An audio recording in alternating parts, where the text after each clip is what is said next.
Hello friends, स्वागत करते हैं आप सबका इस यूट्यूब चैनल स्टार का स्टडी पॉइंट में। दोस्तों, इस वीडियो में हम लेकर आप सभी के लिए क्लास 12 वालों के लिए इंटरमीडिएट बोर्ड परीक्षा छात्रों के लिए जो भी छात्र 2022 में बोर्ड परीक्षा देना चाहते हैं उन सभी छात्रों एवं छात्राओं के लिए यहाँ पे फिजिक्स भौतिक विज्ञान का एक और सेट यहाँ पे इस सेट में हम लोग previous year chapter wise question देखने वाले। यहाँ पे सारे क्वेश्चन पिछले कई सालों में पूछे जा चुके हैं और मॉडल सेट के सारे क्वेश्चन हैं, इसलिए ये वीडियो आप सभी के लिए काफ़ी इंपॉर्टेंट हो जाता है ना। तो जो भी छात्र 12 में है तो इस चैनल को जरूर सब्सक्राइब करके बेल आइकन को प्रेस कर दीजिएगा, ताकि इसी तरह से हम लोग जैसे नया वीडियो लेकर आऊँगा तो नोटिफिकेशन आपको मिलता रहेगा। ठीक है, और भी क्वेश्चन का प्रैक्टिस सेट करना चाह रहे हैं तो आप हमारे इस वेबसाइट की मदद से कर सकते हैं। बच्चा पार्टी starstudypoint.com गूगल पे लिखिएगा या फिर लिंक मैंने वीडियो के डिस्क्रिप्शन में आप सभी के लिए यहाँ पे दे रखा है, तो जाके आप लोग जरूर प्रैक्टिस सेट कर सकते हो। चलिए हम लोग स्टार्ट करते हैं और जल्द से जल्द इस साइट पर बच्चा पार्टी हम लोग ऑनलाइन टेस्ट लेकर आने वाले हैं, तो आप लोगों के लिए बहुत ही बेनिफिट होगा ये वेबसाइट। जाके आप लोग जरूर डेली विजिट कीजिए। यहाँ पे आप लोगों को हर सब्जेक्ट का study material chapter wise Hindi English दोनों मीडियम छात्रों के लिए उपलब्ध करवा दिया गया है। चलिए हम लोग स्टार्ट करते हैं। पहला क्वेश्चन यहाँ पे बच्चा, और ये सारे क्वेश्चन प्रीवियस ईयर्स में पूछे जा चुके हैं, वही क्वेश्चन मैं आप लोग को यहाँ पे बता रहा हूँ। जब प्रकाश की एक किरण ग्लास स्लैब में प्रवेश करती है तो इसका जो तरंगदैर्घ्य होता है, वेवलेंथ जो होती है, वो क्या होता है। जब भी कोई रे जो होती है प्रकाश की, लाइट की, किसी ग्लास की स्लैब में प्रवेश करती है तो उसका तरंगदैर्घ्य जो होता है वो घटने लगता है, मतलब डिक्रीज हो जाती है। तो ऑप्शन नंबर यहाँ पे बी करेक्ट हो जाएगी, घटने लगता है ना। नेक्स्ट क्वेश्चन है कि यदि समान फोकस दूरी एफ के दो अभिसारी लेंस, अभिसारी मतलब उत्तल लेंस की बात हो रही है, एक दूसरे के संपर्क में रख दिया है, मतलब एक दूसरे के सटा हुआ है, तब संयोज की जो फोकस दूरी होगी वो क्या होगी। देखो, जब भी अभिसारी लेंस की अगर बात है और समान फोकस दूरी वाले एफ के दो अभिसारी लेंस को एक दूसरे के संपर्क में अगर रख दिया जाए तो उसके संयोजित की फोकस दूरी होगी, संयुक्त फोकस दूरी, वो आपका f/2 हो जाएगा। क्या हो जाएगा, ऑप्शन नंबर सी हो जाएगी यहाँ पे। ठीक है, f/2। नेक्स्ट क्वेश्चन कि ब्रूस्टर का नियम क्या है। काफ़ी वीवीआई क्वेश्चंस और काफ़ी इंपॉर्टेंट भी क्वेश्चंस है ये, बहुत बार ये क्वेश्चन देखने को मिलेंगे। तो ब्रूस्टर का नियम हम लोग जानते हैं कि म्यू बराबर 10 होता है ना, म्यू बराबर 10 ये कांस्टेंट होता है ब्रूस्टर का नियम में, तो याद रखिएगा ब्रूस्टर्स लॉज, म्यू बराबर 10 नेक्स्ट क्वेश्चन, अगर आप इंग्लिश मीडियम के छात्र हैं तो जरूर वेबसाइट की मदद से कर सकते हो तैयारी, है ना। यहाँ पर आप लोगों को बताया भी जाएगा आगे आने वाले दिनों में, वैसे आप लोग जाके वेबसाइट पर तैयारी कर सकते हो अभी से। निम्नलिखित में से किस तरंग की तरंगदैर्घ्य न्यूनतम होती है।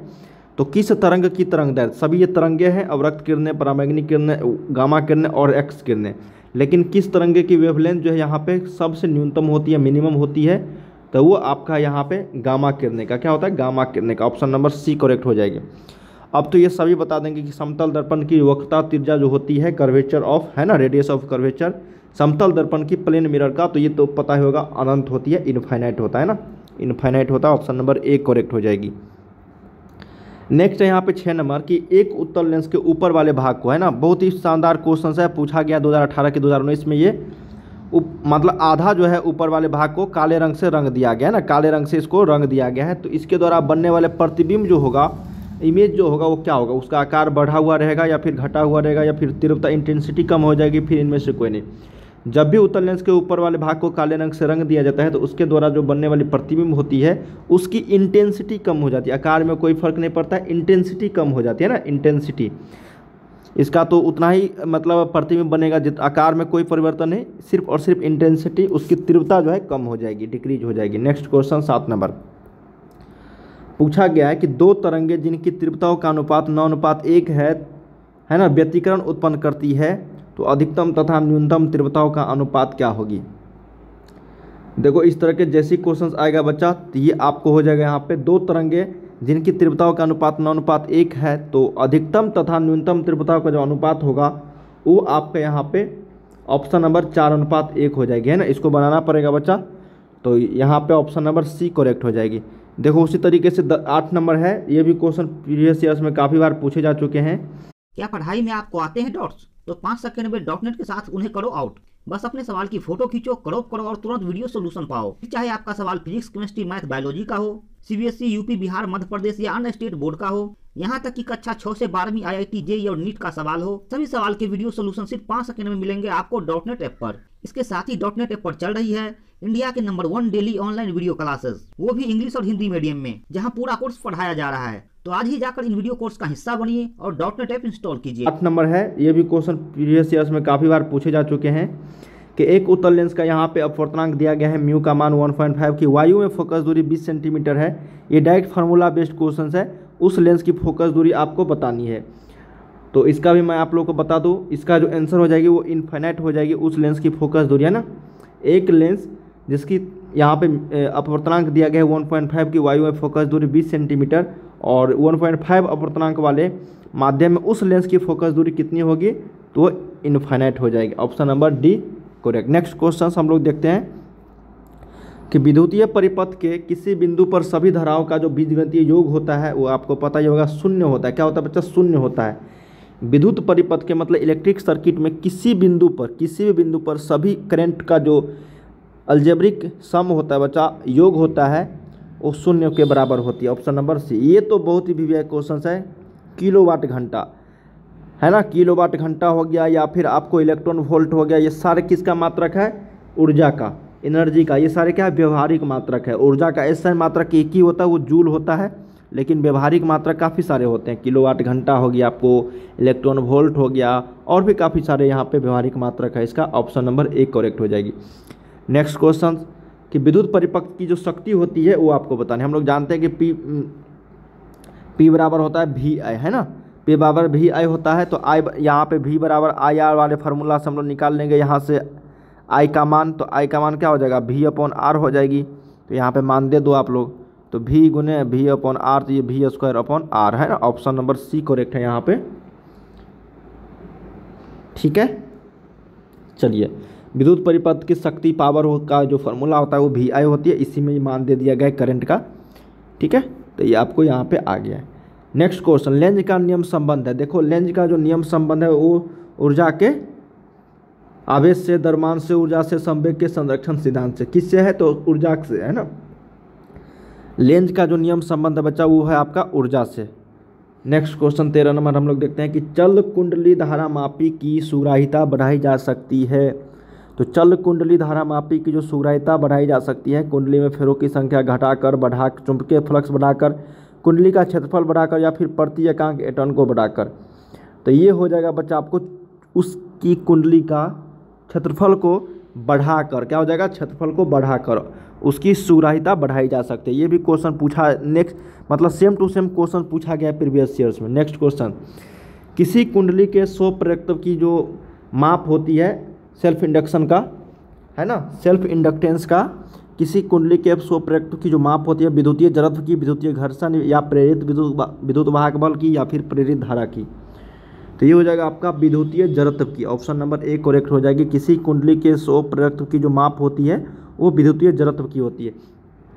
नेक्स्ट है कि एलसी सर्किट, एलसी परिपथ की आवृत्ति जो होती है वो क्या होती है? एलसी परिपथ की, है ना, एलसीआर परिपथ आप लोग जानते होंगे। तो एलसी परिपथ की जो फ्रीक्वेंसी होती है, आवृत्ति होती है, वो आपका F बराबर 1/2π√LC। ये आपका बी ऑप्शन है करेक्ट, है ना, ये फॉर्मूला है।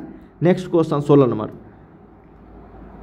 कि निम्नलिखित में से विद्युत चुंबकीय वर्णक्रम में नहीं है, विद्युतीय चुंबकीय वर्णक्रम में नहीं है कौन सा किरणें? यहाँ पे गामा किरणें या एक्स किरणें, बीटा किरणें, या फिर सूक्ष्म किरणें।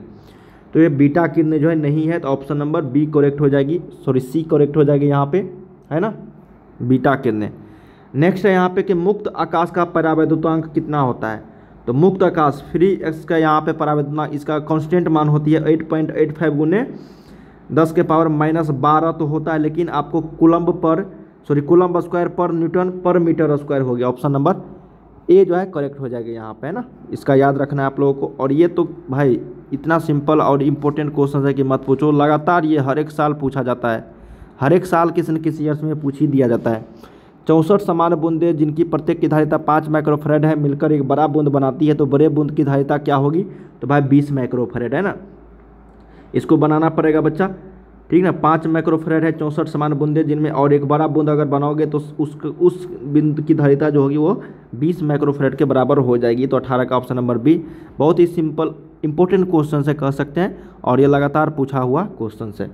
नेक्स्ट है यहाँ पे 19 नंबर की, एक कूलम्ब आवेश कितने ESU के बराबर होती है? तो एक कूलम्ब आवेश जो बराबर होती है वो 3 गुने 10⁻9 ESU के बराबर होती है ना, याद रखिएगा। ऑप्शन नंबर ए करेक्ट हो जाएगी।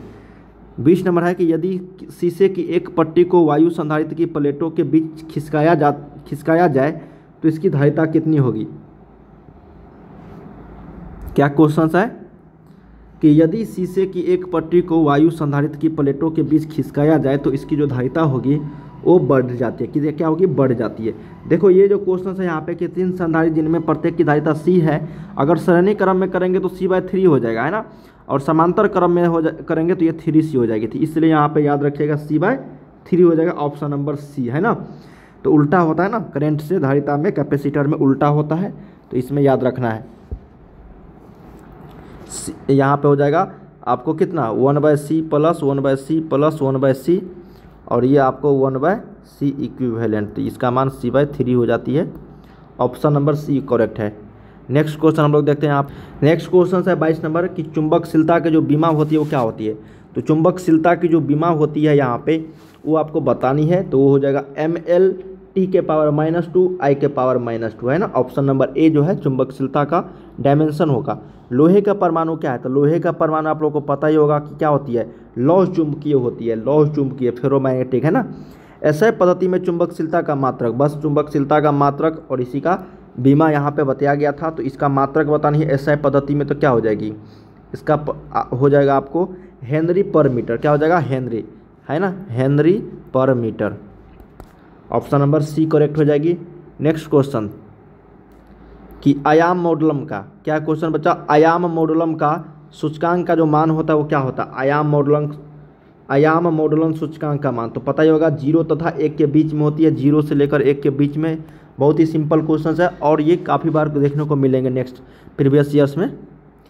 यहाँ पे एनपीएन ट्रांजिस्टर की क्रिया में, है ना, क्या क्वेश्चन बच्चा कि एनपीएन ट्रांजिस्टर की क्रिया में उत्सर्जक धारा I और आधार धारा IB दिया गया है और संग्राहक धारा IC, तो इसका संबंध बतानी है। तो हम लोग जानते हैं इसका संबंध जो होती है वो आपको IC बराबर, मतलब संग्राहक धारा बराबर उत्सर्जक धारा में से आधार धारा घटा दो, यही आपको बनता है। तो ऑप्शन नंबर ये A में करेक्ट है ना, 26 का ऑप्शन नंबर A करेक्ट हो जाएगी यहाँ पे। अब ताप बढ़ने के साथ अर्धचालक का सेमीकंडक्टर का जो मान होता है वो बढ़ता है कि घटता है, क्या बताओ। ताप बढ़ने के साथ अर्धचालक सेमीकंडक्टर का जो प्रतिरोध होती है, रेसिस्टेंस होती है, वो घटता है। चित्र में दिखाया गया लॉजिक गेट क्या है, देखो यहाँ पे लगा हुआ है, यहाँ पे तो किस लॉजिक गेट का यहाँ पे उदाहरण है, मतलब दिखाया गया है, तो ये हो जाएगा आपको एंड गेट का। क्या हो जाएगी, एंड गेट का। 2 क्वेश्चन और देख लेते हैं यहाँ पे बच्चा हम लोग। हाइड्रोजन बम, देखो हाइड्रोजन बम H1 और सभी मिल के तो हाइड्रोजन संलयन पे है, नाभिकीय संलयन पे। ऑप्शन नंबर क्या हो जाएगा, C हो जाएगी, है ना। क्या हो जाएगी बच्चा यहाँ पे, सॉरी B हो जाएगी 29 का, नाभिकीय संलयन पर हाइड्रोजन बम। नेक्स्ट यहाँ पे 30 है कि सबसे अधिक आवृत्ति होती है, तो सबसे अधिक जो आवृत्ति होती है वो गामा किरणें की, नीले प्रकाश और रक्त किरणों की, पराबैंगनी किरणों की। सबसे अधिक फ्रिक्वेंसी जो होती है वो आपको गामा किरणें की होती है। इससे पहले भी ये क्वेश्चन आ चुका था। तो यहाँ पे हम लोगों ने 30 MCQs क्वेश्चन देखे हैं जो आप सभी के परीक्षा में पूछे जा चुके थे यहाँ से।